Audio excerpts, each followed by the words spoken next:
Ubisoft sent me a near-release build of Might and Magic Heroes 7 the other day. I spent the better part of my free time this weekend playing the game, and there's no way I can call this video a review, because I've only completed one campaign in the game, but at the same time, I've dumped a ton of time into it, and I want people to know what they're getting into before they hit that purchase button. Fair warning, this is my first real dive into the Might and Magic series. I've owned a few of the others, but not being the hottest at strategy games, they were either a bit too hard for me, or at the time I thought they were a bit too complicated.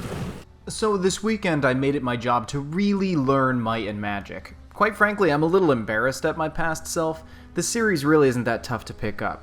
M&M-H7 is a turn-based strategy RPG similar to XCOM and Final Fantasy Tactics, but the focus isn't on giving your troops experience, it's in giving your singular hero experience. I think the hardest thing for me to conceptually grasp with the M&M series was that my units didn't have levels. Instead, each unit shown on the field is actually meant to represent an entire stack of that unit type.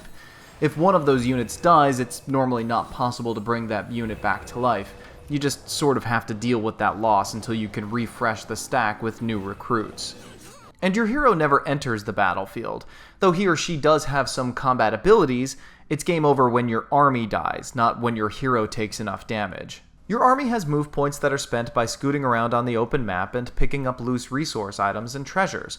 Oftentimes monsters guard the better stuff, and by mousing over the enemy's icon, you can see just how much of a fight they'll put up, or just how quickly they'll bury you. Not every fight is winnable, and that's sort of where I have my biggest issue with M&M7, and maybe the whole series. I don't mean to say that my army of 5 should be able to take down an army of 500, but I feel there should be some wiggle room if the player takes advantage of the right situations. The strategic map doesn't leave much room for, well, strategy. There's no high ground or low ground, no weather effects or terrain effects.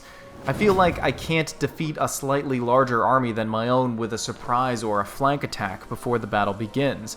Once the battle is underway, there's a small bonus given for hitting an enemy from behind, but I feel like the advantage isn't big enough to really call it an advantage.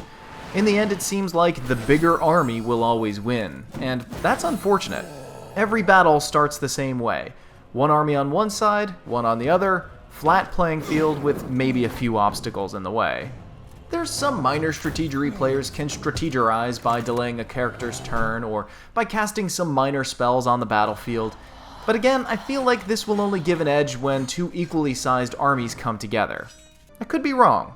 Though I've put somewhere between 15 and 20 hours into the game, these choices might have bigger effects later in the game. Each hero has their own set of unlockable skills, but you can't really tell what their skill sets are without trying them out first.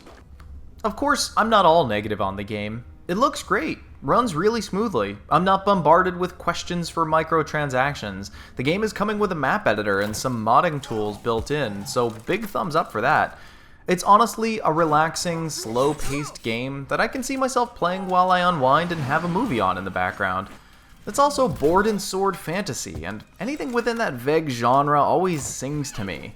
I found myself having more fun with the quick skirmishes than the campaign, but the campaign did a better job of teaching me the game basics, like how to build and maintain towns and troops, which made me appreciate the custom skirmishes and scenarios even more. There's already tons of content in it. I really only scratched the surface by playing with a few of the factions. I didn't even get a chance to test out the multiplayer at all. Long story short, despite how much time I've put into this, it's still too soon for me to give this a rating. The way things are going, I can see myself giving it a worth try. What I've played was pretty stable, it runs on the Unreal Engine, it's moderately fun, and offers a good challenge, but I wish the strategy side was a little more strategic. Lots of content with no signs of begging for extra cash through an in-game store. And it's given me plenty of reasons to keep playing and tinkering with it. So chances are pretty good that I'll either follow up this video with another impressions video or a full review.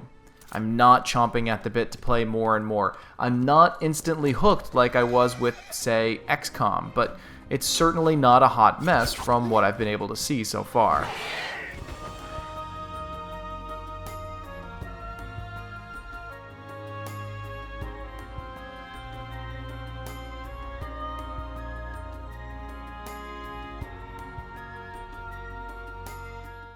This video is made possible through generous fan donations on Patreon.